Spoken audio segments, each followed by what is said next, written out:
beloved listeners, and welcome to Snake People at the Movies, film criticism by people who actually like film.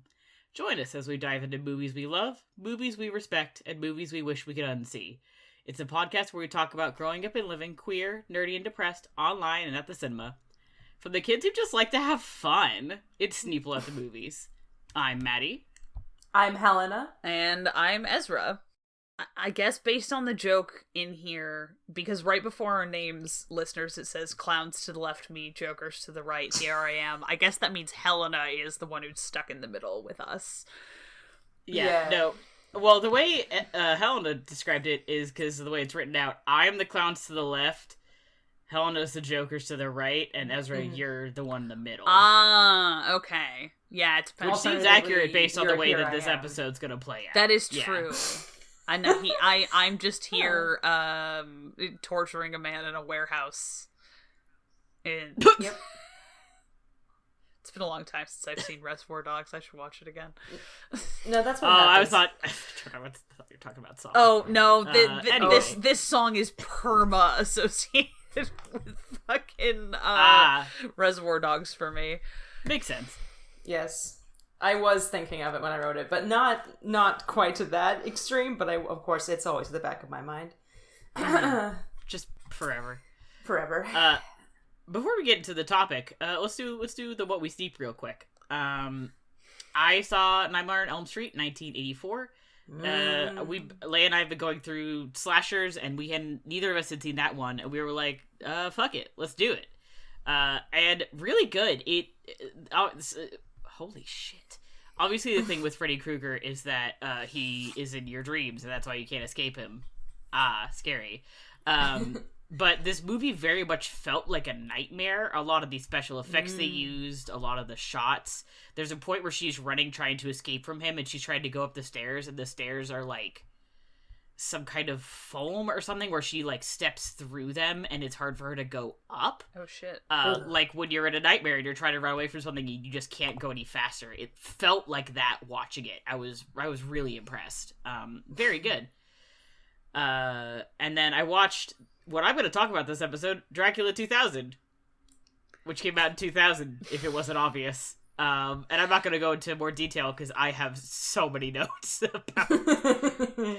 about this movie. I'm so I bought it excited. at the local movie store sidewalk sale for $3, and I was like, I'm doing Dracula watch. I might as well pick it up. I know I'm going to watch this eventually. And I'm like, I am so glad that I paid money for this. I would have spent like $5 on this. So stoked. I am very excited. I really want to see Nightmare on Elm Street as well. I've heard very good things about it, and I'm interested in seeing the sequels too. At least a couple I accidentally rented the 2010 like remake, and we were like, I don't want to watch that. I want to watch the original. So I don't know if that one's any good. But I am excited to watch some of the other ones. Nice. You know. I need to watch like one spooky movie before Halloween, but I haven't decided what I'm going to watch. I mean, in addition to the part where every year I have to rewatch Tim Burton's Sleepy Hollow. Contractually obligated, yeah. Perfect double feature, because Nightmare on Elm Street and Sleepy Hollow both star a awful, well, he was always awful, Johnny Depp. That's true. Twinkie Johnny Depp. Nightmare on Elm Street is like, I feel like it's got to be one of his earlier roles. Oh, he is young. It took us a second because he just looks different because he's a baby. Yeah, he wears a crop top in that movie, hey? He does. Only in one part. And yeah, rip. He doesn't make it through that one. Spoilers. No, I know. But who does? But then again, who does? Oh boy. Did I send you that fucking thing? The Blade Runner joke? Yes. Okay. Good. We should tweet that from the I would have to go, unfortunately. I think I like saved it from Twitter instead of sending you the link, retweet the tweet. Yeah, I think I saw it around somewhere. Because it's stay tuned for a really good check the Sneople Twitter for occasional extremely good memes. When I remember. Helena, what have you seen? Okay. Well, the first thing I saw after the Spider-Man 3 was Deep Blue Sea, which I'm not going to talk about yet because I am devoting my half of the episode to it. I also watched Steamboat Bill Jr., which is a Buster Keaton, well, he didn't direct it, but it's a Buster Keaton starring movie. Short King. He is delightful and amazing in it. Not my favorite of his yet, but it was still, once they got into the action-y part of the movie with all of the amazing crazy stunts, it was incredible to watch. I was having a moment because I was recognizing a bunch of the stunts that he was doing from that montage at the end of The Fall, where she's going through all of these that was Roy, and that was Roy, and that was Roy, because she thinks that every stuntman is Roy, but 90% of them are Buster Keaton, and quite a few of them are from this movie. It's worth a watch. I would check it out. After that, this is all one night. I watched that, and I watched a short film called Meshes of the Afternoon, which was really creepy and interesting. It was made in the 1947, but feels like it was made at least 20 years later than that. It was so ahead of its time. Typically not my thing because I'm not really into more avant-garde, absurdist, dialogue-less stuff, or short films, really, for that matter. But it was really intriguing, and you can definitely see the influence it had on a lot of stuff that came after it. And the same night, I also watched Casper, rewatched it because I went into the living room and my roommate was like, I'm going to start Casper. And it was 11:30 and I was like, I cannot leave. I am contractually obligated to stay here until this movie is over. I am rooted to the spot. Suddenly, I cannot move. I actually came in there watching Casper and Casper Meets Wendy or whatever, which is one that I have not seen. It was like a movie, made for TV movie sequel with a very, very young Hilary Duff. And once it was over, and my roommate Emily wanted to watch the first one as well, and I was like, hell yeah. That was all on one night. I stayed up until 12:45 watching Casper for the billionth time because I had to. I also watched Fear Street 1978, and later I actually recently finished Fear Street 66. So I have watched all of the Fear Street movies. I have completed the Fear Street Hunger Games. They're on Netflix. They're there, they're queer, they're not going anywhere.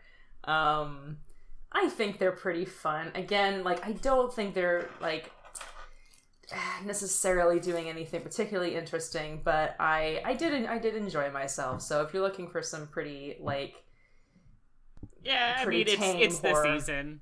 I'm season, I'll probably watch them just to be something fun to do. To honor the legacy of R.L. Stein. And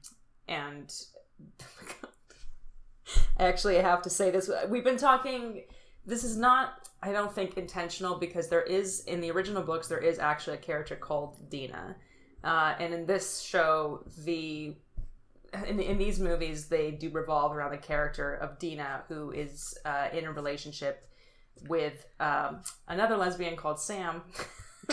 And so that's just the thing that happened, and I don't know to what degree, but I will say in Fear Street 1978 there are a lot of needle drops, and they play Carry On My Wayward Son twice in that one, and I was like, what's going on here? I can't acknowledge this. What's all this then? So besides those movies, I did also rewatch Monty Python and the Holy Grail. As you do, I watched Abbas Kiarostami's Close Up, which was so interesting, and I really don't think that I would be able to do it justice by describing what happens in it, much like the only other movie by him I've seen at this point, which is Certified Copy. And like Certified Copy, it fucked me up completely in terms of the reality of the situation and where it was going. I was like, what is going on? In a very, very good, very deep, beautiful way. Love that guy. Rest in peace. Last night I rewatched Robin Hood 1973, one of the best Robin Hood adaptations. And I rented Midnight Cowboy from the library, the Criterion Restoration. I've never seen it before, but it's always been on my kind of list of stuff to see. I really liked it. And it was a lot more homoerotic than I was expecting. Beyond that, actually, and which is like, I had heard recently stuff about it, about like from gay people being like, this is a gay movie. And I was like, okay, but a gay movie that was made in 1967 with Jon Voight and Dustin Hoffman. So like, you know, I'm like, yeah, sure. It's a gay movie in the way that you say it is, I'm sure. But boy howdy, there were some moments that I was not expecting in that. There was one time I had to like, Dustin Hoffman was like staring after Jon Voight, and then he had this fantasy of the two of them like running together on on a Florida beach, and like this whole extended Florida fantasy sequence. And I had to like put my head in my hands because I was like, this cannot be happening right now. I can't believe this is happening. It is a very good movie. It is a very sad movie though as well. So I would just, you know, recommend that with that caveat. Good New York movie too, in that it makes you never want to live in New York ever, which is, those are the best New York movies generally, I find. Speaking of that, my dad was in town last week for a few days visiting from Portland.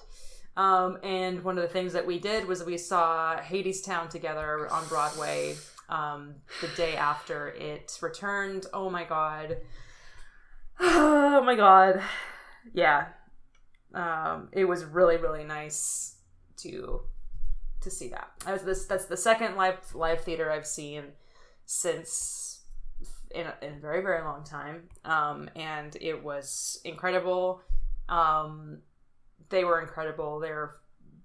I mean, top of their game. The audience was so there, and that show just kills me. So it's not really something that everybody can see, but ideally if they do a pro shot of it sometime, like they did for Come From Away recently, that would be awesome. I need to watch the pro shot of Come From Away. I do too. I saw that in Toronto. I don't think it was, no, it wouldn't have been the same cast. But it was, I quite liked it. I cried a lot because it's that kind of show, but I think it's good. Hell yeah. Hell yeah. Good shit. Good shit. That's right. That's finito. That's what I've seen. I'm playing audience and or completely not impartial moderator this week because instead of watching movies, I am starting a new tabletop campaign which involves learning how to play Runners in the Shadows. So that's been my primary thing that I've been doing, and has been very fun, and I'm very excited about it. And my roommate and I started rewatching She-Ra. I don't know, we were talking about, like, I don't even remember what we were talking about, but we sort of just looked at each other and went, do you want to just fucking rewatch She-Ra? And it was like, yeah, I do. 'Cause I'm not gonna wade into the, you know, adults watching media that's aimed at adolescents morass, because it's complicated, and also everybody should really just flex their hitting the block button muscles more often on Twitter. If you don't like what somebody's enthusiastic about, just block them. That being said, that show is really good. And I saw something from Noel Stevenson where he was like, see, the problem with having She-Ra be super full of all of your, like, deeply felt personal issues and emotions and stuff is that people watch the show and then they can see them, and we're all like, dear Noel Stevenson, you also just, like, yes, you feel as you have submitted yourself to the mortifying ordeal of being known through She-Ra, but also, like, you did that to all of us So, I don't know, handshake meme. Right. And, I don't know, watching that show and watching, like, Noelle Stevenson embrace her kind of gender stuff, just has made me feel better about my gender stuff and my, like, what I want my, like, ongoing relationship to, like, loving women to be. So that's cool. Also, just, like, it's fun. It's just fun. It makes me cry. Anyway, whatever. Sorry. I love She-Ra a lot. No. I'm also, like, I've been so fucking burnt out for, like, 2 fucking weeks. That, I don't know, all I want to do is just, like, curl up and read, the new D&D source book cover to cover and, like, not speak to anyone for, like, 3 days. I made Austrian-style plum cake today. It turned out super baller. Oh, yeah, I have a couple of life updates. Not really life updates, just kind of one. I also have been a little busy because I am taking on the care of a friend's cat for a few months as well. So now I have a cat audience listening to us record. Please kiss him for me. I'm all the time. He's so fucking cute. I cannot get enough of him. He is my favorite person after you two. He just likes to curl up next to me on the couch and on the bed and like lean up against me like he did today. It was the best thing in the world, and I finally understand why people like go insane over taking pictures of their cats, because I look at him and I'm like, it is the best face. Your face is the best face.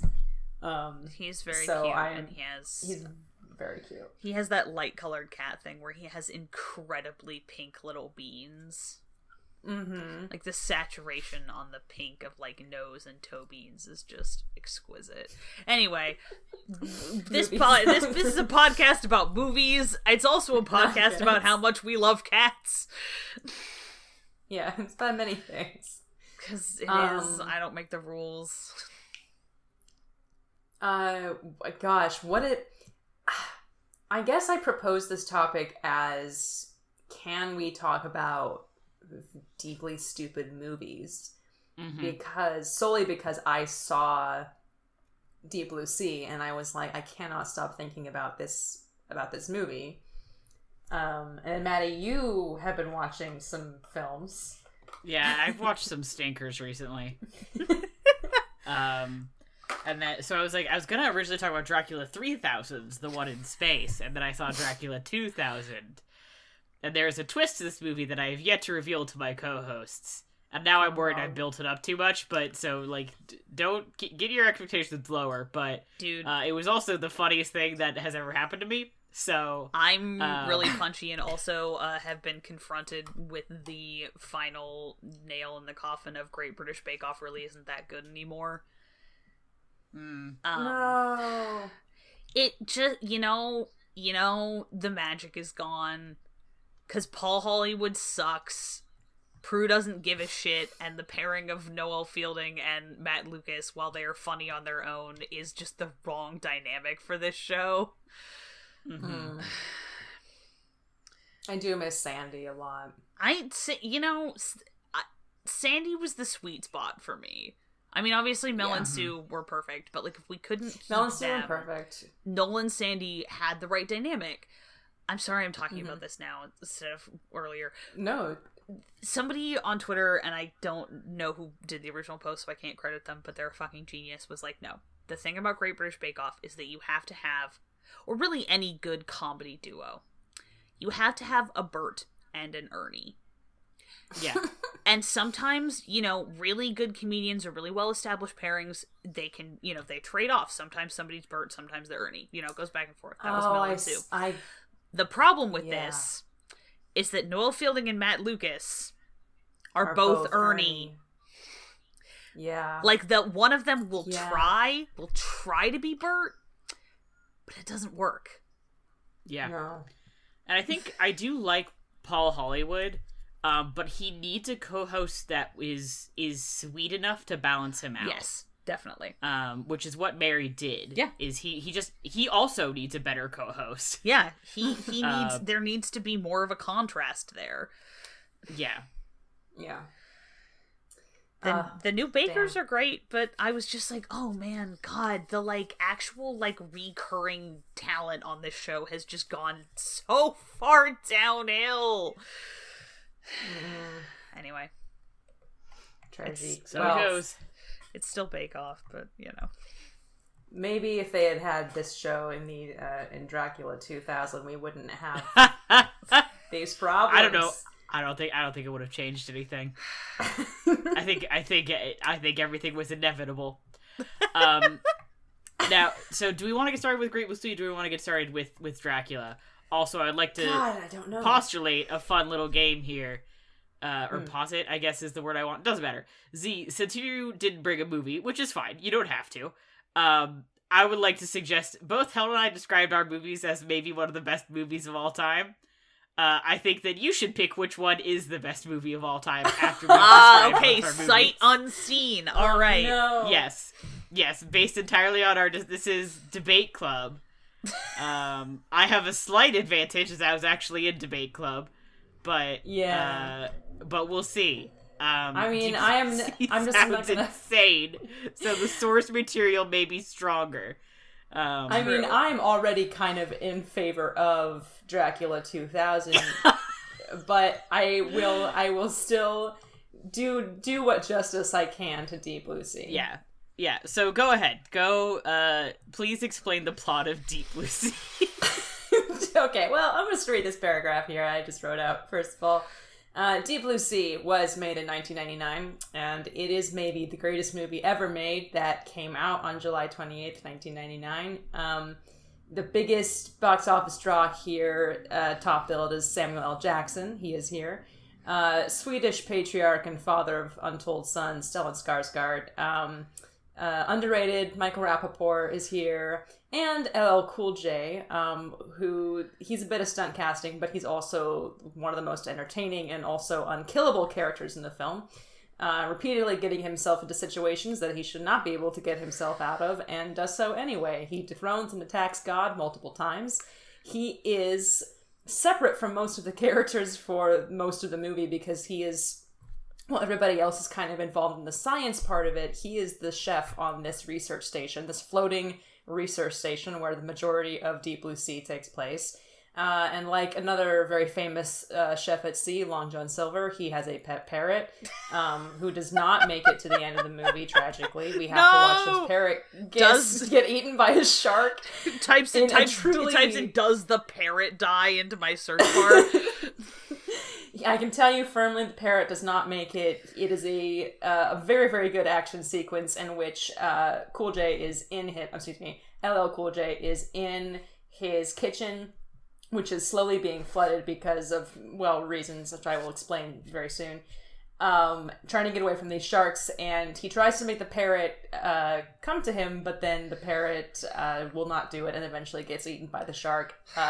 LL Cool J has to then climb into his own oven, and the shark figures out a way to turn the oven on while he's inside it, and he still gets out of that situation. He's unkillable. LL Cool J also, of course, contributed songs to the film. They are Deepest Bluest, in parentheses, Shark's Fin, otherwise known as. And the other song is called Say What. A true story about this movie that I found out afterwards was that in the original cut of the film, LL Cool J was killed in the climax. And there was a moment in the climax of the movie that I thought, this is probably where it happened. And I was fully expecting him to die. But that would have left the lady hero of the movie and the masculine man hero of the movie to survive. But the test audiences loved LL Cool J, and as much as they loved him, they hated this character of the leading woman so much that they reacted very poorly to the idea that LL Cool J would not make it and then she would survive.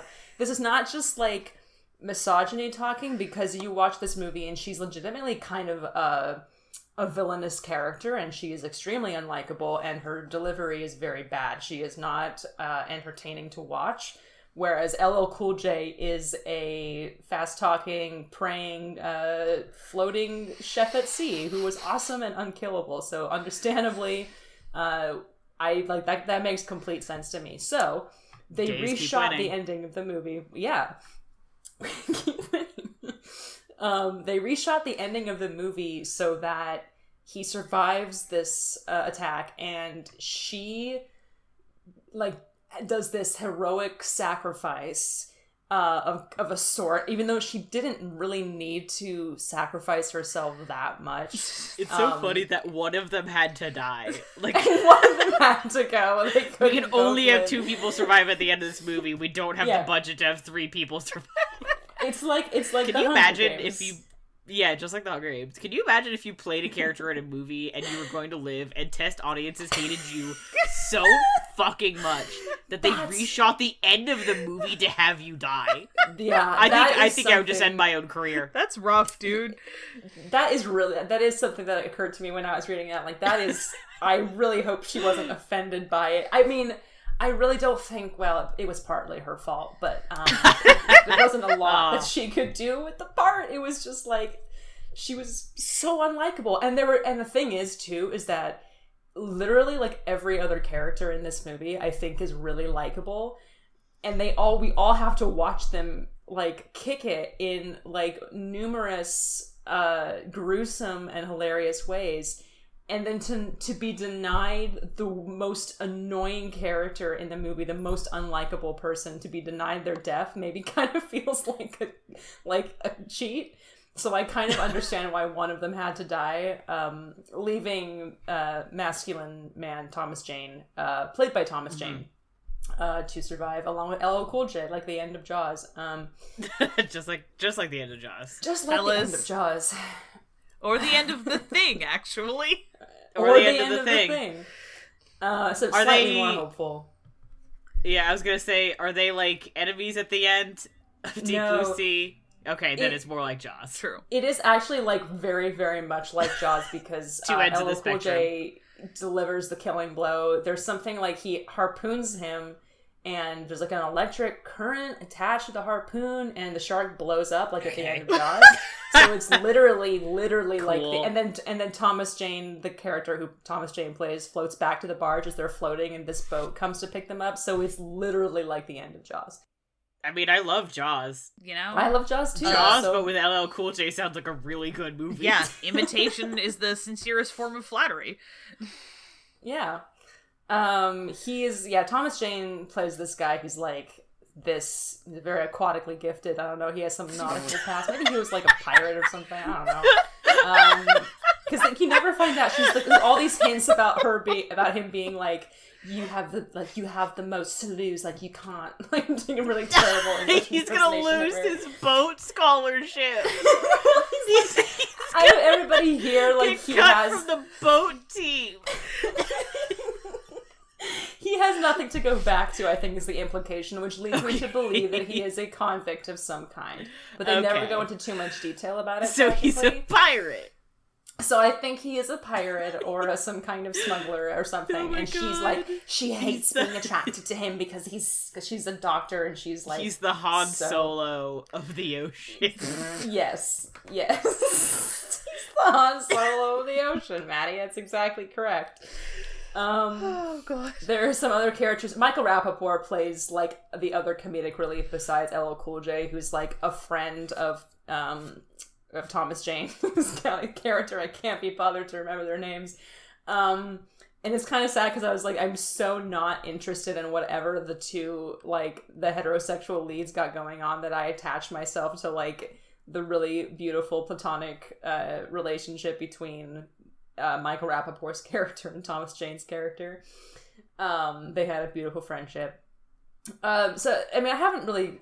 to delve into the plot of this movie more succinctly, the basic idea is that there are these scientists who are doing Alzheimer's research to find a cure to Alzheimer's, and they are using sharks as test subjects for some reason, which I think might be explained. But the sharks are acting kind of goofy. Like, the opening scene is like, oh, these sharks are acting kind of goofy. And then the character played by Saffron Burrows, who is the real name of the English actress who plays the Doctor. That's a Hobbit name! She's going to explain herself to, like, the head of the company. And Samuel L. Jackson is, like, one of the, company people who is... They're going to pull her funding, but he goes down there to investigate to give her another chance. So he goes with her to this floating research station and meets all of these goofy characters, these scientists. Stellan Skarsgård is very much the kind of slightly older, lackadaisical scientist character, and he's got this relationship with this cute lesbian. They're very cute, and there's a storm, of course, on this one night, and they're doing some like last minute tests on these sharks to see if the cure is working, and then it looks like the cure is working, and oh gosh, Stellan Skarsgård goes over to be like cheekily telling the shark, "You did it," and the shark reaches over and bites off Stellan Skarsgård's arm, and that's when things start to go really bad. Okay, wait, hang on, I gotta stop you for a second. Yes, please. Do the sharks have Alzheimer's? No, they are using the shark's brains. There's like a protein in the shark's brain that is somehow useful to Alzheimer's research. Okay. Which they are using. Okay. So the sharks do not have Alzheimer's. So they're not attempting they're attempting to get something out of the sharks, as opposed to, like, they're not using the sharks as test subjects. Right, in the sense that they're using them as test subjects in the sense that you're, like... Okay, not that this has to make sense, but for some reason my brain just was really stuck on the idea that the sharks had Alzheimer's. Please continue. No, the sharks very much do not have Alzheimer's, as we will soon discover. Because they... Could a shark with Alzheimer's do this? Bites off Stellan Skarsgård's arm.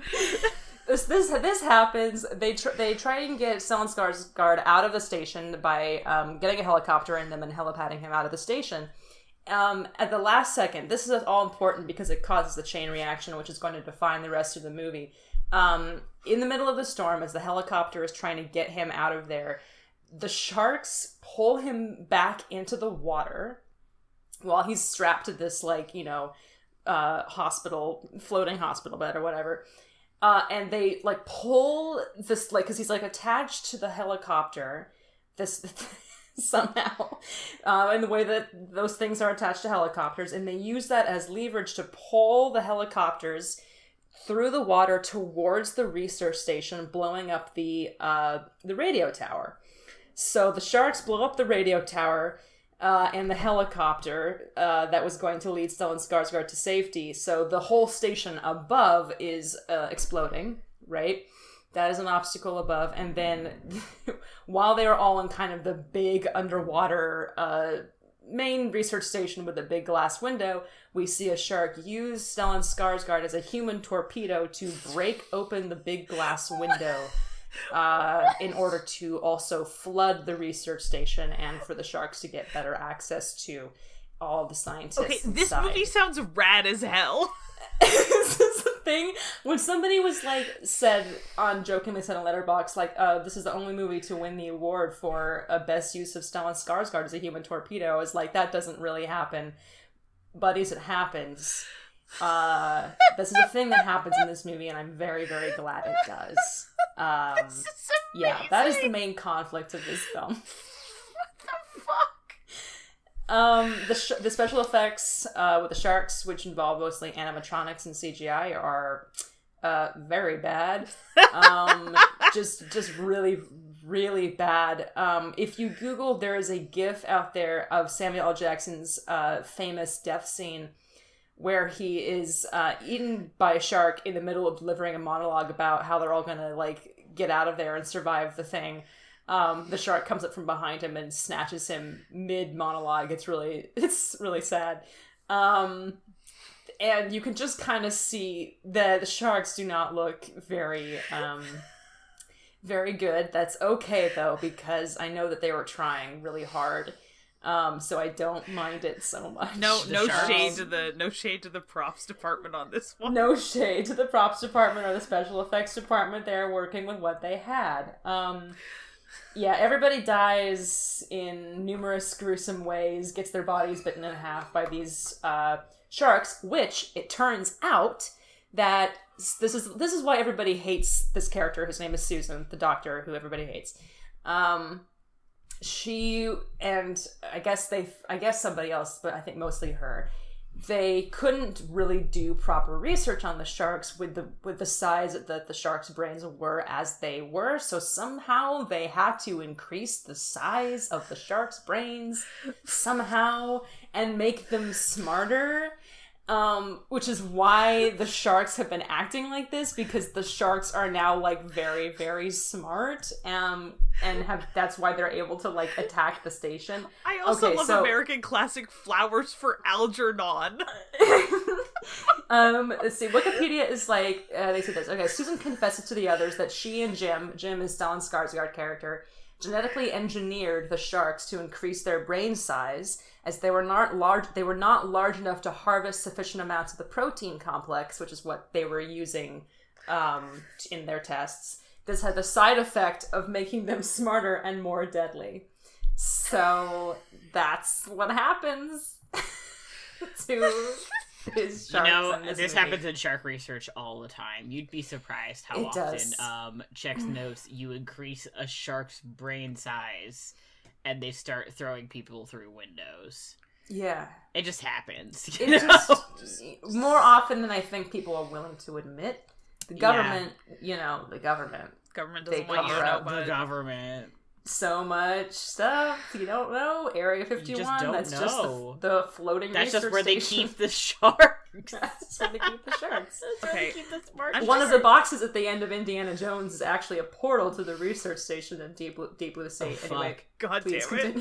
No, I was just gonna say, you know what? I think I'm declaring a self-moratorium on mediocre films now. I'm only gonna watch good movies and bad movies. Nothing in the middle. No!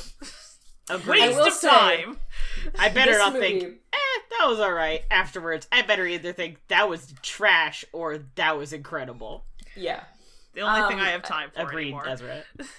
This movie is actually really well shot. The set pieces are very fun. It's like a Disneyland adventure ride where everything's flooding. Performances are... there's like one paragraph in the category on the Deep Blue Sea's Wikipedia page titled Legacy, which I think is a great subsection to have, that says, in a 2016 retrospective, Wired editor Brian Raftery considered Deep Blue Sea, or Raftery, I don't know, that's a misspelling, considered Deep Blue Sea the greatest non-Jaws shark movie of all time, and superior to Juan Collet-Serra's The Shallows. Okay. Get fucked, I guess. He remarked that within a genre that has been dominated by Jaws, Deep Blue Sea features, quote, genuinely inventive action sequences, which I would agree with, nicely rounded out human characters and memorable death scenes. I also agree with that. He also noted that the film was among the last of its kind, describing it as an R-rated B-movie full of gore and chaos and smart stupidness, but with a big budget, big cast sheen, in a similar way to Paul Verhoeven's Total Recall and Starship Troopers, Roland Emmerich's Stargate, and Luc Besson's The Fifth Element. Samuel L. Jackson's surprising death scene in the film also appears on some lists of best film deaths of all time. So, like, bad movie, but, like, good at the same time is what we're talking about here. Like, so bad, but also it's just got, like, that. There's just something about it. Which is the reason that we're talking about it today, because I wouldn't be talking about it if I hadn't been like constantly thinking about it. Because it's just such a movie. Now I'm thinking about that's an interesting point to compare it to something like The Fifth Element or Stargate. Mm-hmm. Because both of those movies are like, I mean, The Fifth Element obviously is like just absolutely goofy as all hell. Right. But it's never like, it's not self-consciously goofy. It's just fucking goofy. It's just goofy. And I feel like you don't everybody wants their everybody really wants their like high budget sci-fi to be really serious these days, and I'm like, y'all, it's the Christopher Nolan disease. It is. Which, like, it's the Christopher Nolan disease. Like, he's not the only one doing it, but it is Christopher Nolan disease. Right. Yeah. Which, and to be fair, like, I very much enjoy The Dark Knight. I very much enjoy Inception. I tragically very much enjoy The Prestige. I just don't think that his particular outlook on film needs to be applied to the whole entire genre. And I think it's more fun when you get movies like that. And Stargate as well is another movie that, like, I very much enjoy. Deeply stupid. Stargate is so dumb, but I also love Stargate SG-1, so, like, I really can't talk. Yeah. I have not actually seen the show, so I have no, like, method of comparison. It's, I intend to. There's so much of it, dude. Look up, like, that's one where you want, like, a skippable list. I will be doing that, yes. But it's Stargate SG-1 is fucking delightful. I don't know. They still do sort of make sci-fi TV shows like that, but you know, all of the like big budget sci-fi movies have to be so like focus grouped within an inch of their lives. And like obviously this was also focus grouped, like they were like, everybody fucking hates this character and we need her to die by the end, but like I don't know. Yeah. But there's something kind of like beautiful about that in a way that like that's different to me. It's like, we made a mistake. Shit, there's something hysterically funny to me that there is a picture on the Wikipedia page from a deleted scene of the two main characters ostensibly making out at the end of this movie, and which normally would be like a big thing that happens at the end of an action-adventure set piece, and it just does not happen in the movie because she fucking kicks it because nobody liked her. And she's like, I can distract the shocks, and then she like cuts her hand and then like fully goes into the water to like attract the smell of blood. And it's like, girl, you didn't have to, you could have just like stuck your hand in the water and been like, there's blood over here. You didn't have to be like this, bitch. Go into the water, but she goes into the water and the shark literally bites her in half. Yikes. I just think there's something very, very lots of people die that way in this movie. I think there's something very beautiful about that, of like people being like, we gotta keep LL Cool J alive because audiences loved him so much. It also just like looks like, the look of it is so it's not different or like special in any way when you compare it to movies that were coming out at the same time. Mm-hmm. But when I compare it to the way a lot of similar genre movies these days, and like in terms of solely how they look, I mean in other ways too, but in this case how they look, it just like looks better. It looks like there was like some consideration given to how this was going to look on a big screen, which I really appreciate. You know, it wasn't shot in an IKEA parking lot. Damn, what a concept. What a concept. God, is there anything? I think that's all I got on Deep Blue Sea for now. Yeah. Good film. Fucking incredible. All right, and in the other corner, we have... Sorry, I've been waiting like 20 minutes to make that joke. All right. Dracula 2000. Came out 2000, if you couldn't tell by the title. So, produced by Wes Craven, he did not direct it. Do we need to do a double feature of this and Hamlet 2000, which is not actually called Hamlet 2000, that's just how people differentiate it from all the other movies called Hamlet? I mean, we absolutely could. It's the one with Ethan Hawke in it, so, you know. I don't think it's that. Maybe it actually is called Hamlet 2000. Now I gotta look this up. If it is, that'd be really funny. I would love if it was. I'm looking it up right now. Keep talking. This is a deep blue sea shit. So, Dracula 2000, in the universe takes place in 2000. Also, the movie came out in 2000. They were smart to do that, I guess. As I said, produced by Wes Craven of multiple slasher fame. He did not direct it. It was originally going to be called Wes Craven's Dracula, and then obviously, I guess they were like, ooh, I don't want to put my name on this one. But it's still sold as that, so he didn't quite escape it.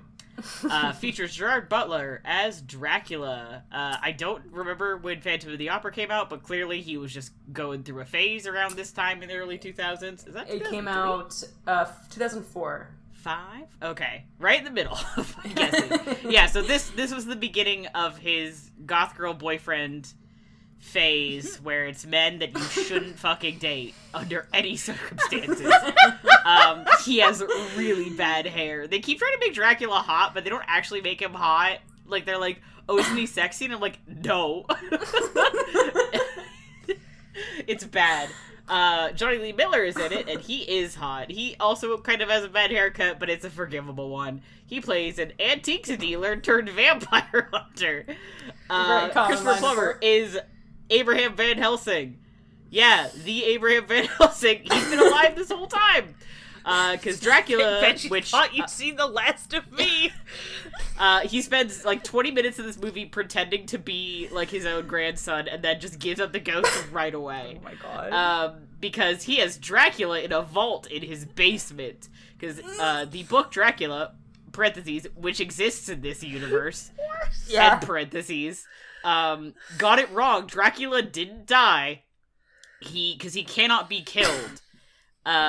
He is the shit that works on the vampires does not work on Dracula. Van Helsing cannot figure out why, so he keeps Dracula in his basement and puts leeches on him and takes the blood out of the leeches and injects it into his own veins, and therefore has been alive for 100 years.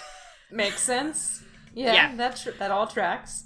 Yeah, because when he was killing Dracula the first time around, and by killing I mean not killing, he got someone stabbed through Dracula with a spear, and some of the blood on the spear got Van Helsing because he partially got stabbed with a spear.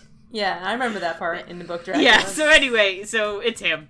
And his assistant works for surprise, she's been a mole this whole time. She works for a group of thieves, and she's like, okay, he's got this big ass vault, it's under like super high security, he's gotta have some shit there, right?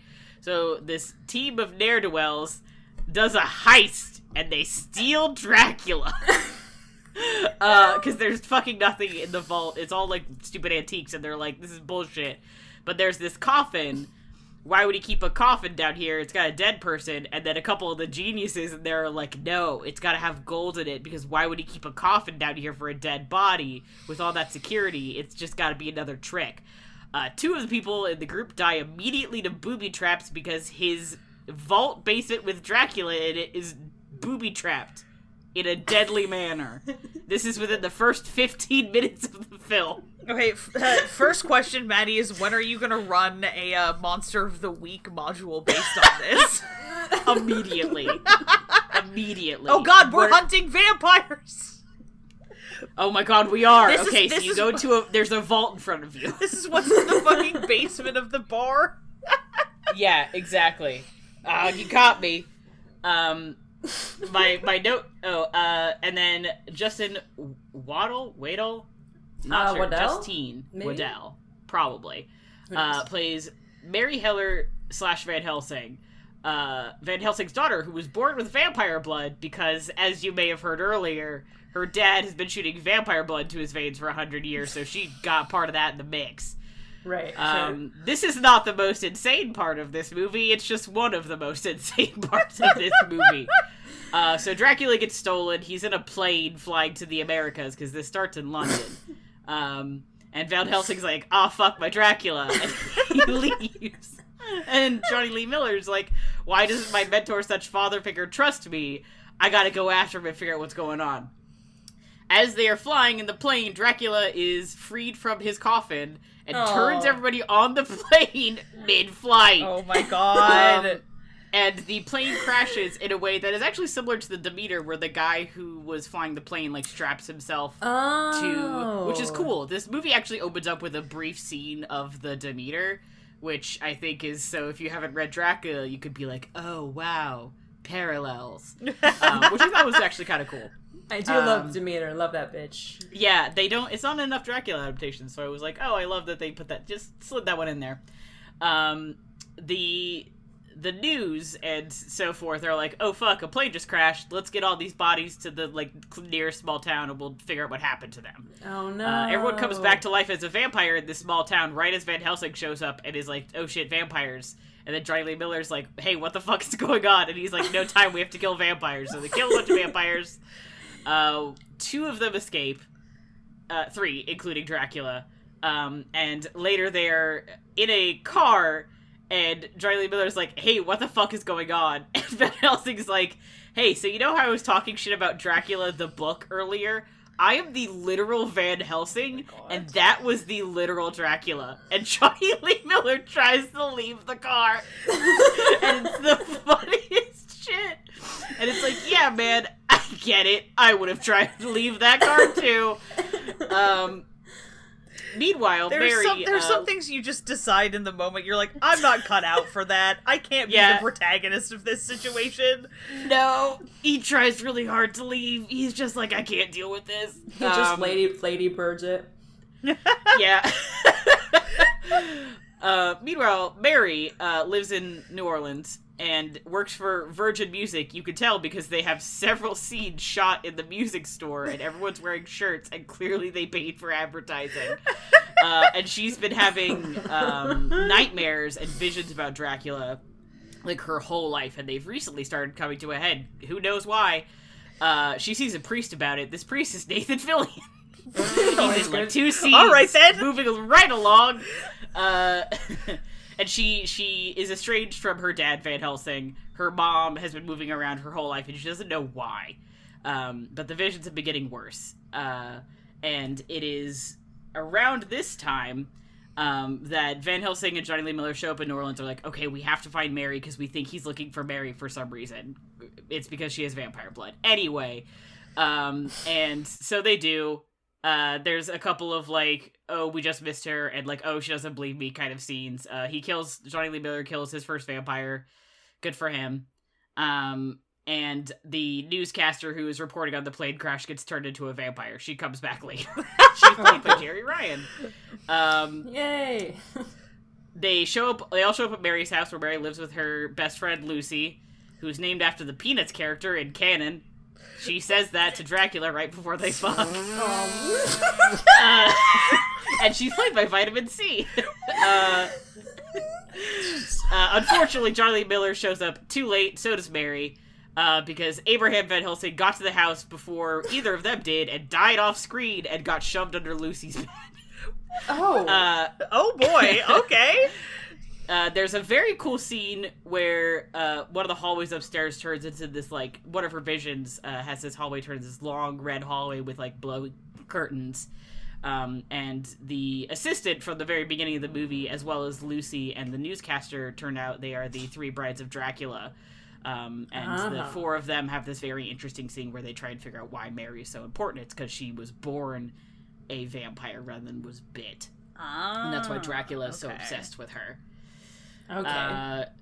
There's some scenes where Mary and Johnny Lee Miller team up and they're like, we have to figure out how to kill Dracula, blah, blah, blah. Mary gets kidnapped by Dracula, obviously, and gets turned. He gets kidnapped by the brides, and they're like, it's very reminiscent of the scene with Jonathan in the book with the brides, anyway. She's like, oh, I'm gonna kill him, but then doesn't, whatever. Anyway, the lead up to all of this, and there's been hints about, like, why does he hate crosses, but it doesn't affect other vampires, blah, blah, blah. Give me a guess as to what you think the, like, true identity of Dracula is. He is a person that you would know. Is he Judas Iscariot? Oh yeah, he is, baby! What? He is Judas. That's why. That's why he hates Christianity and shit. That's why he can't go out in the sun. That's why he can't die, because God won't accept him. God turned him into a vampire. There's several shots of him hanging. This is why he hates silver. This is why silver can kill vampires. No! there's a shot of him hanging himself, and the rope breaks as the sun sets, and that's when he becomes a vampire. This is fully the I like how insane thing I've ever heard. The two guesses from us, one of which was correct, were Jesus and Judas. They've only gone one way. Anyway, so that's the twist. Is he's like, I'm Judas. And you're like, God. Yeah, I guess. Now, to be fair, I saw it coming from, like, maybe 20 minutes away. There's been a lot of talk about, like, Catholicism, like, crosses don't work on other vampires. There's a part where they're doing research, and Johnny Lee Miller's like, we know that this, like, the first mentions of Vlad Dracula come up in, like, the 1300s, but I'm pretty sure this, like, he has to have multiple names. This can't be the first time he showed up. And as this came together, I was like, if he's fucking Judas, I'm gonna lose my goddamn mind. And he was Judas, and I started, like, cry laughing. I lost my fucking mind. Oh my God. And they kill him. So the final confrontation this is New Orleans during Mardi Gras, obviously, there's a lot of crosses around. And they are in front of this neon lit sign of Jesus on the cross. And she somehow, like wraps a cable around his neck or something, and he, like, the cross falls as he's tied to it, and he, like, hangs as the sun comes up, and he's, like, looking up at the, like, this neon-lit Jesus, basically being like, maybe now I can have forgiveness, as he catches on fire and burns to death. Well, as they say, the signs of the prophets are written on the subway wall. Oh my God. And so she gets turned into... This is a side note, but she gets turned into a vampire, right? And as they're, like, holding on to each other, kind of, he, like, grabs her as they fall, and he drops her, and she falls to the sidewalk, but she's fine. And he looks down at her, he says, I release you, and she stops being a vampire somehow. Convenient. And then he dies. Oh my God. It's damned for all time. Incredible. Oh my God. I don't know how to process this. This is the greatest thing I've ever heard in my life. Continue. She ends up being like, I'm gonna become Mary Van Helsing, and they like take his ashes and put them back in the tomb in the heist basement, and she's like, I'm gonna make sure that he stays dead. And it's cool. The romance between the two of them is there, but, like, very subtle. They don't kiss or anything. There's no declarations of love because they met, like, 2 days ago.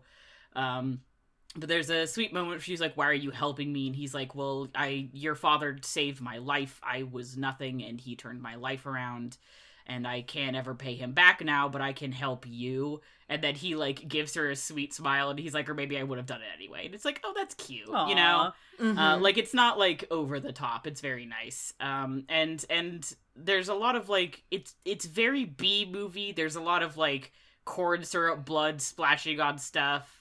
But there's some really good, actually tense shots. The writing is trash. The acting is actually pretty alright, considering what they had to work with. It's insane.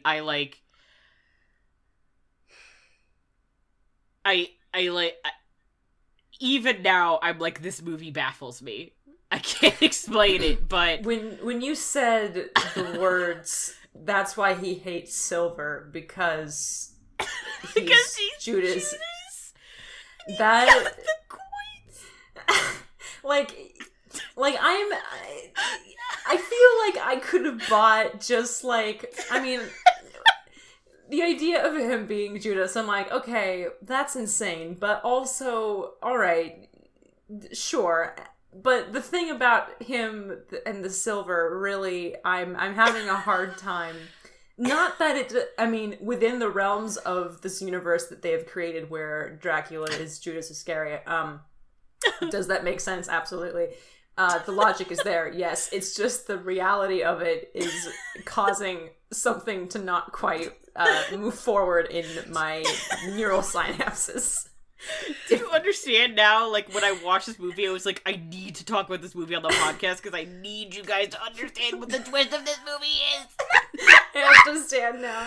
I think it is the greatest thing that anybody has possibly ever written. I feel like when Bram Stoker wrote Dracula, this is actually what he was going for. I think so too. Monty Python, like when the illustrator is killed midway through the shot, I feel like he was tragically unable to fulfill his true artistic purpose. Yeah. And they did that for him. And they did it for him. There's 2 more movies, and I have to see them. They're called Dracula 2 and Dracula 3. They dropped the 2000 part. Whatever. It's Dracula 2 Ascension and Dracula 3 Legacy, and apparently they're even worse. Oh my god. I have to see imagine. them. None of the original cast shows up for either of them. Gerard Butler isn't there to play Dracula. So it's just like a prequel, like Last Temptation of Christ, and it's just Last Temptation of Christ. God fucking damn it! Harvey Keitel is playing Judas, and Willem Dafoe has a Jesus sex scene, and that's just like that. I don't. And the Catholic Legion of Decency or whatever the fuck their name is like, this movie shouldn't exist, and I have to be there defending it because I believe in art. I believe in the legitimacy of The Last Temptation of Christ, and I believe in the legitimacy of Dracula 2 Ascension. Okay, I believe in the legitimacy of The Last Temptation of Christ without actually having to watch it. Yeah. Okay, good. I'm like, you do have to watch Dracula 2000. Yeah, that I will watch. I would like to support the right of films like The Last Temptation of Christ to be made. I just don't want to see them. Yeah, absolutely. It's a free speech. That's the whole thing, right?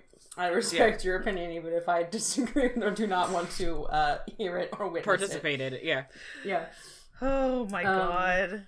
Oh. I like it. So those are the 2 things we have on the table. So I'm trying to think. I got everything I wanted to cover in my notes. I'm just trying to think if there's anything, because like every single second of this movie is something else that's insane. I'm trying to think if there's anything else I wanted to touch on that's like, oh, also this.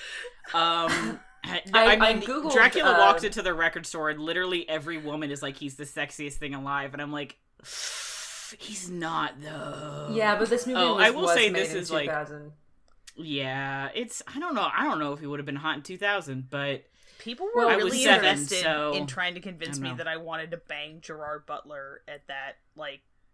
They kept really throwing Gerard Butler spaghetti at the wall, trying to. It just has never worked for me. Yeah, trying to really get us to pick that one up.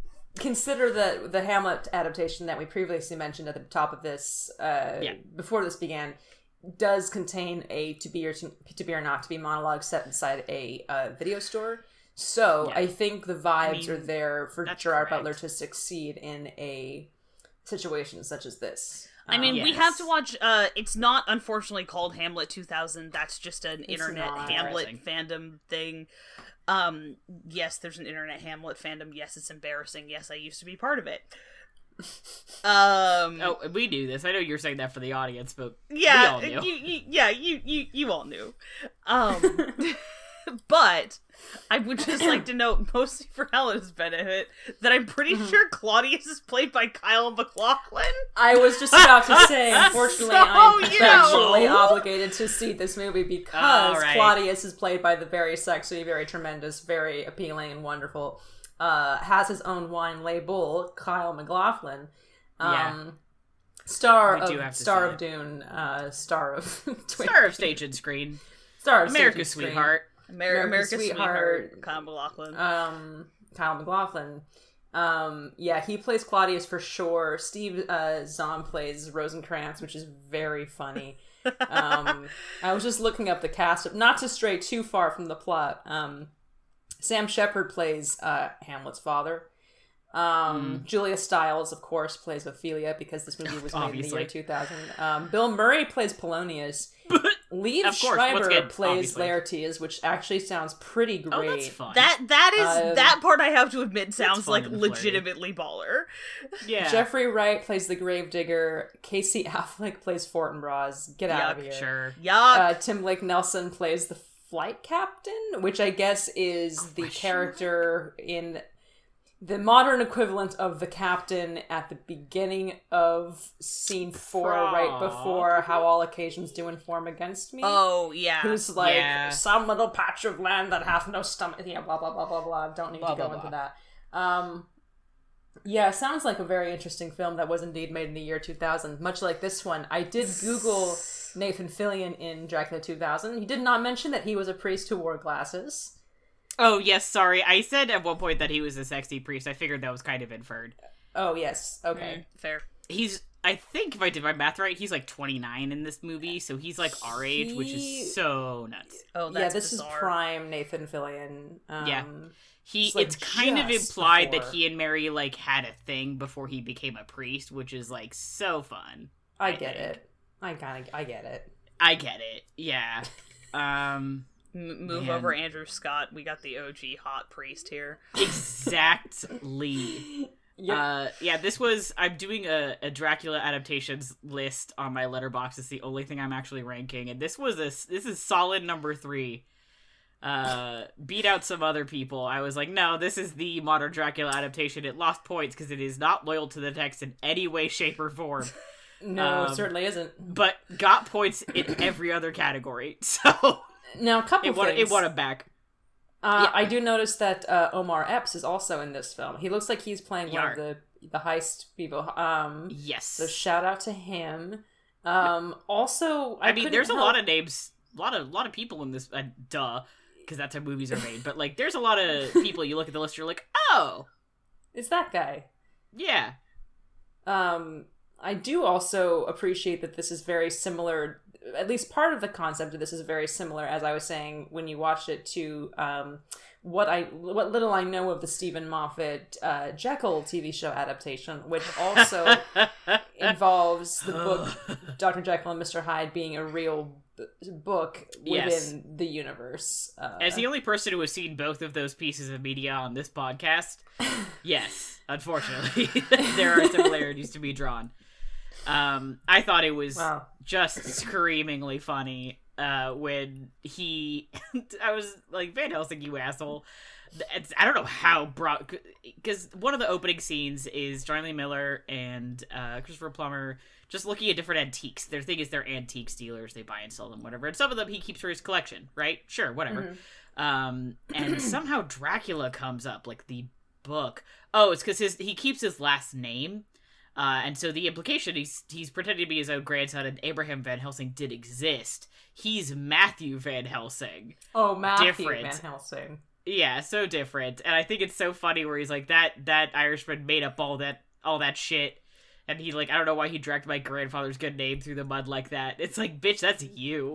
And you know it's real! That's you! You were there! He's just the last... He does take another pot shot at Bram Stoker later, though. He's like, it's nothing like how that fucking guy wrote it. And I'm like, oh my god. Damn. What is this anti-Irish and also homophobic discrimination from Abraham Van Helsing? Like, honestly, I can't believe it. Appalling. My last note is that a lot of Dracula adaptations, for some reason that is beyond me, decide to do a Mina is, like, Dracula's destined lover or some shit. Like, she's his reincarnated wife. It's like, I don't understand it. I think it's because they're trying to make Dracula more romantic or whatever, and I'm like, yawn, Jonathan's right there. But I thought that the take of, like, he's obsessed with her because she's the only other vampire who was born that way, rather than, like, some other... And also, she doesn't find him super compelling. She's mostly just like, man, get the fuck away from me. I was like, okay, I'll let it slide this time. Sure. Every other time, I've been like, this is the most annoying shit I've ever had to watch. Bram Stoker's Dracula, you're on my hit list. Yeah, boy. Wow. Holy shit. I have, I know which one I would choose as the greatest movie of all time, but it's not my... I know. I'm alright, I gotta put on my grand high arbiter of taste hat. Yeah, well, give us your thoughts on both movies. Like, what are kind of the highs and lows here? What are you feeling drawn to about both films? I'm gonna be real here. I saw the original version of the Poseidon Adventure at a formative age, and so... Mm-hmm. I do love a, like, thriller where part of the problem is, like, encroaching water. Big fan. Loses points because, like, I love Jaws, but generally stuff that's like, sharks are super evil just, like, makes me anxious as an environmentalist. Sure. Because, like, all I can see is just, like, terrible cultural misconceptions surrounding sharks, and I'm like, now, sharks to are be important fair, for biodiversity. Real sharks are important for biodiversity. These sharks are very special, biogenetically engineered sharks with big-ass brains. The second, I did fail to mention for the listeners, too, there are 2 sequels to Deep Blue Sea, one of which, Deep Blue Sea 2, is supposed to be very bad. And it contains a scene where a bull shark eavesdrops on a conversation, kind of like the scene in 2001 where they think that Hal can't hear what they're saying, but Hal has been, like, lip reading them. It's kind of like that. The shark pulls a Hal in 2001 and eavesdrops on a conversation. That's how galaxy brain the sharks are in this movie. Not representative of real sharks, which are good for biodiversity. Anyway, continue. That's a fair point. You know, I love, also, like, I love a, like, action movie that, is allowed to be legitimately violent. Because I feel like, there's a lot of very violent, like, PG-13 action movies out there, but you never see anybody suffer any actual consequences. Like, just so many action movies these days, everybody is Gumby. Like, you know, nameless, like extras get killed all the time, but there's never any blood. Right. So there's just like the absence of the visceral to that, and this sounds like it absolutely does not have that. So that's cool. I don't know. And anything that ends in a subversion of Mrs. Lovett's death and Sweeney Todd is pretty high on my list. So yeah, but oh man, I don't know. Like, I just posted the theatrical poster in the chat to try and sway Ezra's opinion. The title on the top says the most seductive evil of all time has now been unleashed in ours. If that Judas? Judas. I mean, like, that's the sheer balls to the wall insanity. Of that being the twist. You know what I like too about this poster is that it was released on December 22nd, so this movie would have come out Christmas weekend or something.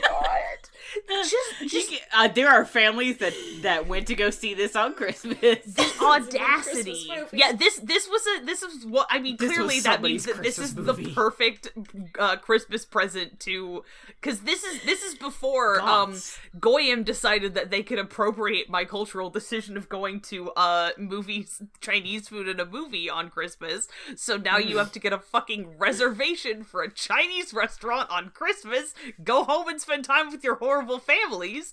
Anyway, so like, somewhere out there is a family of Jews, I guarantee you, went to go see fucking Dracula 2000 on Christmas after eating a bunch of Chinese food, and that was the just for partially, like, for the sheer audacity of thinking that Dracula needs a twist ending.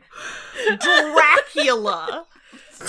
What if like, I mean, they greatest made gothic new Dracula, right? It's whole cloth of new shit. It's not the book at all. They just were like, man, fuck it, we're gonna put this guy in there and this guy in there, and everyone else is new, and it's in Nolans. There was a trend, I don't know if you were aware of this, when I think I was about in 5th grade. Excuse me. To recover from that mental image.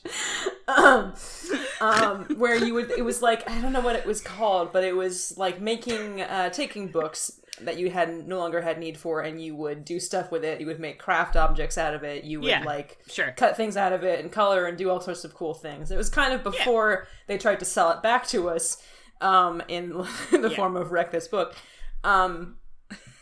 This kind of feels like the movie Dracula adaptation version of that, where they were just like, here's this book. what if we just cut a little thing here, and we color the marker a little bit here, and we do some kind of fun stamps over here.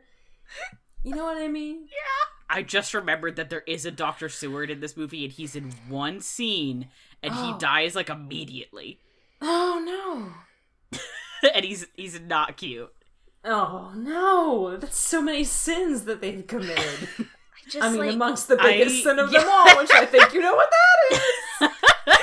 Every single modern Dracula adaptation, like, none of them have decided to go the route of, like, Dracula, but set in the now, right? Like, none of them have decided to do, like, well, I guess Dracula Reborn kind of did that, but it also really didn't. That was just a vampire movie that had, like, two things from Dracula in it. It wasn't Dracula at all.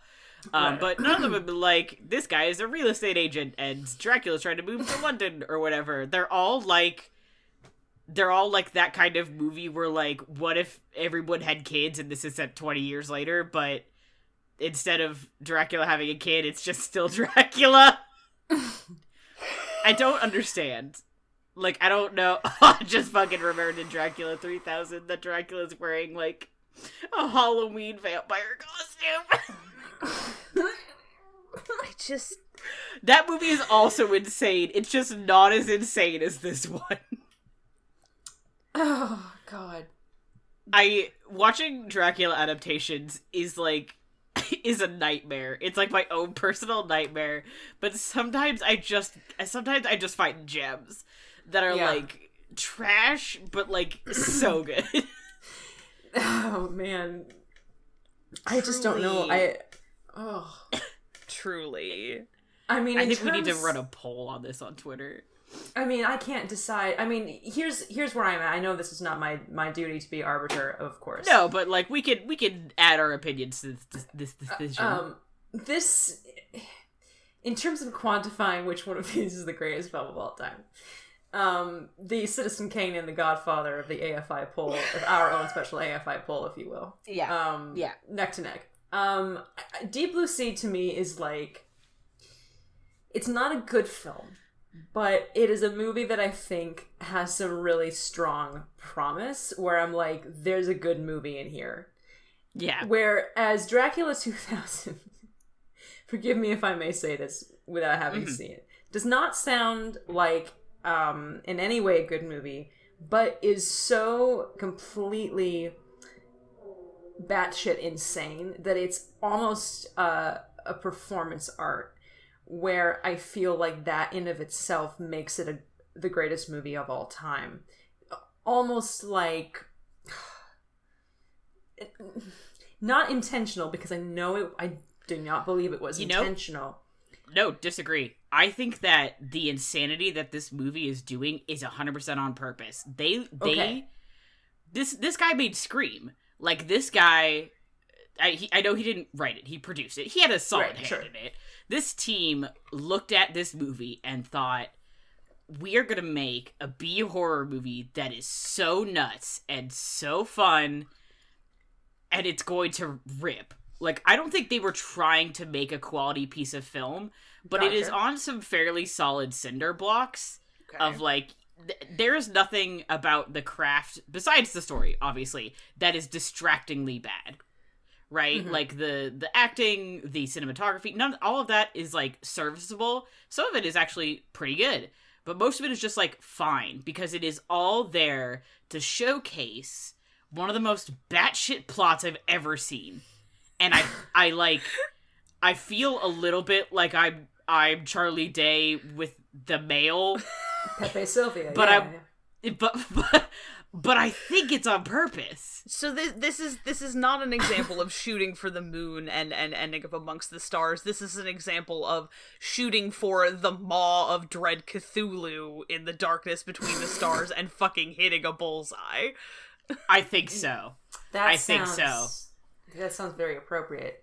And I'm realizing now. And maybe that's a little generous. I think that maybe they were trying to shoot a little to the left and they happened to hit a bullseye. You know, I don't know if it's a parody movie necessarily. No, but like it's but like this is the movie, for the most part, that they meant to make.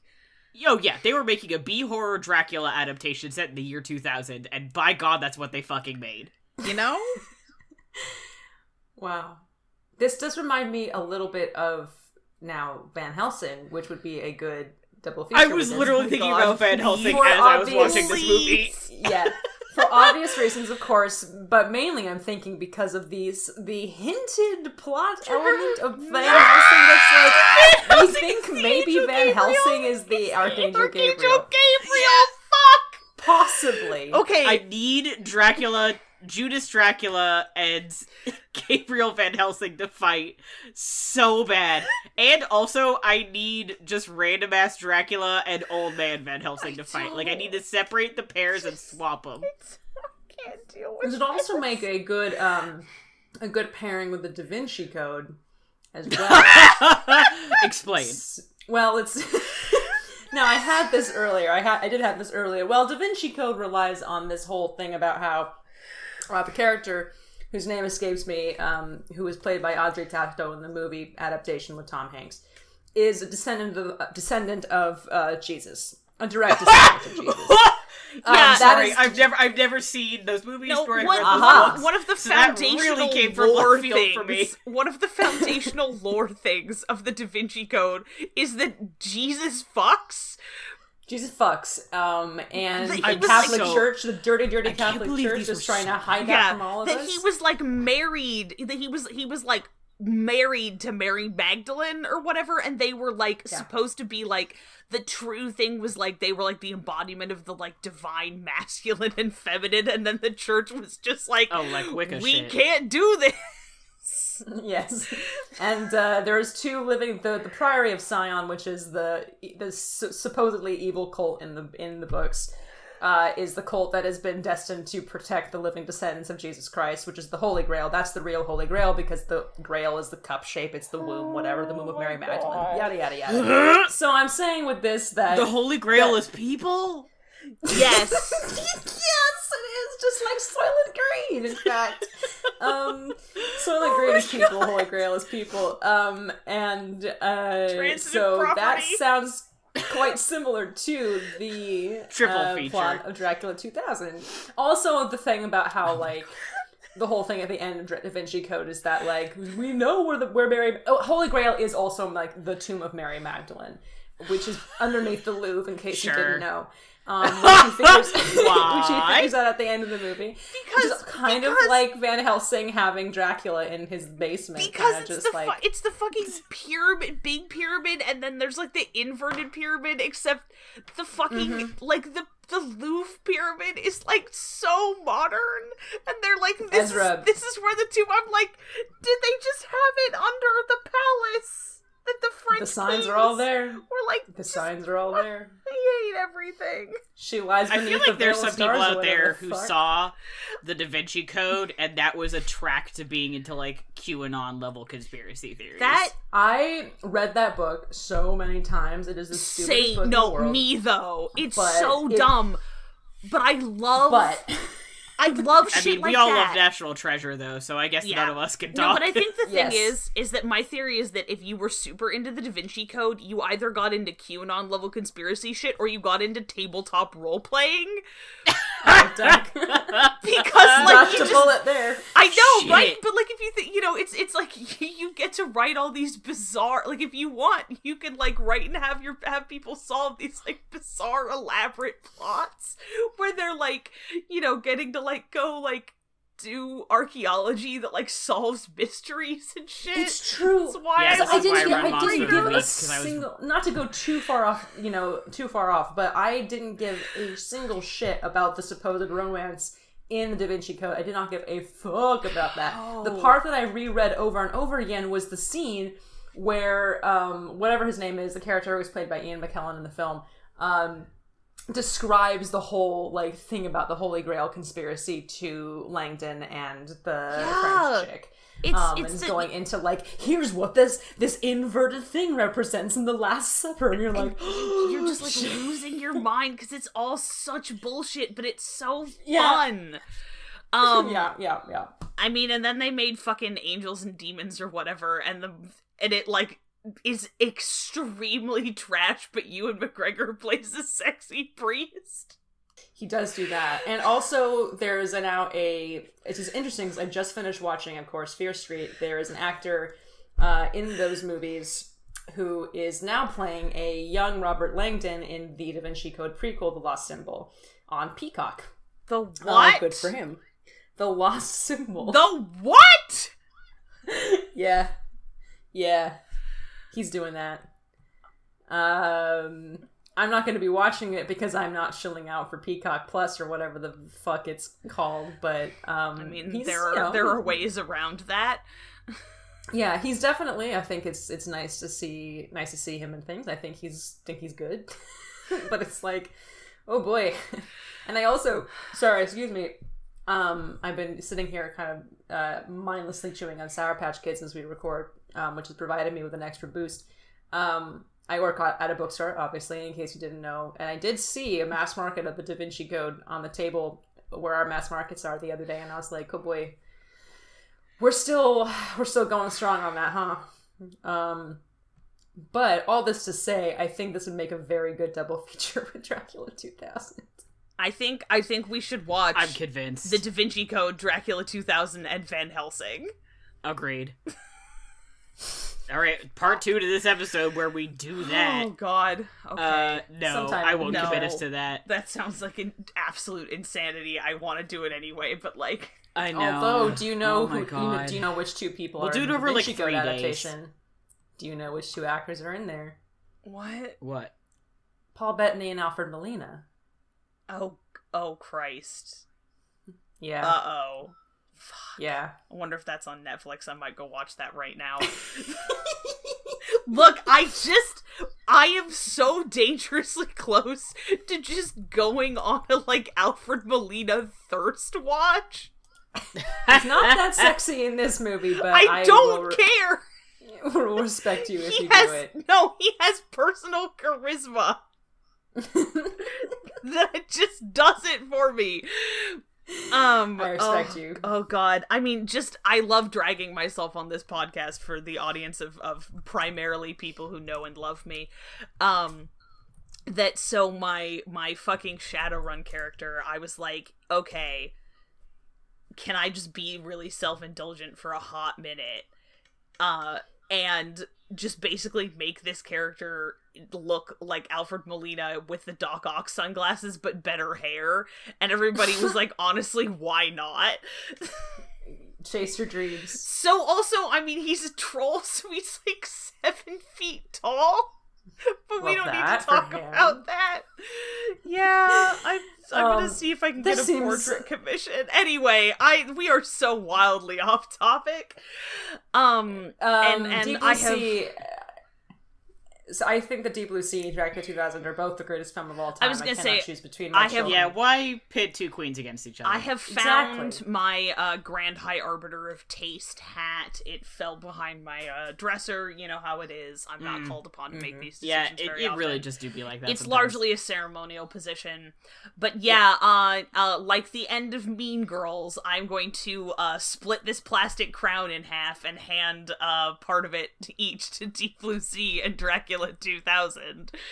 As it should be. Because truly the greatest movie of all time was the stupid fucking podcast we recorded along the way.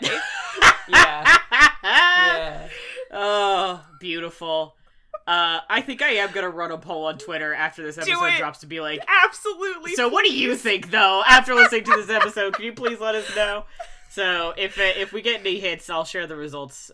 Someone remind me to share the results next time. Okay, we'll do. Yes, if you can hear this podcast past all three of us shriek laughing. Yeah, a lot of laughing on this one. Have fun editing, Matthew. Well, we had a fairly serious episode. We had to have a stupid one. This is true. I think that's the rule. That's yeah. We have to blow the one of us talking about Spider-Man was a serious episode? Well, we did a lot of... It was... I don't know. It was heartfelt. Yes. Yeah, heartfelt. We were really committed there. We were serious about the topic being Spider-Man.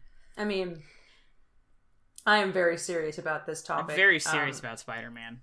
I'm very serious about Nathan Fillion being a glasses-wearing priest in Dracula 2000. Mm-hmm.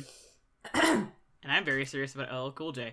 Anyway, thanks for hanging out with us here on Sneople at the Movies from the Infinity Break Network. Check out infinitybreak.net for more awesome content, and come hit us up on Twitter at people_snake. Our theme music was done by Johnny Ronaldo, who you can find at Johnny Ronaldo on Twitter. Our logo was designed by Bethany Luthold. You can check her out at bethanyluthold.wixsite.com. If you got a subject you want to hear us talk about, a movie you absolutely think we need to see, or your Letterboxd review for the best worst movie of all time, come say hello. Also, if you can, please leave a review on iTunes and share the show with any friends who you think would enjoy it. As always, thanks for listening, and we'll see you at the movies.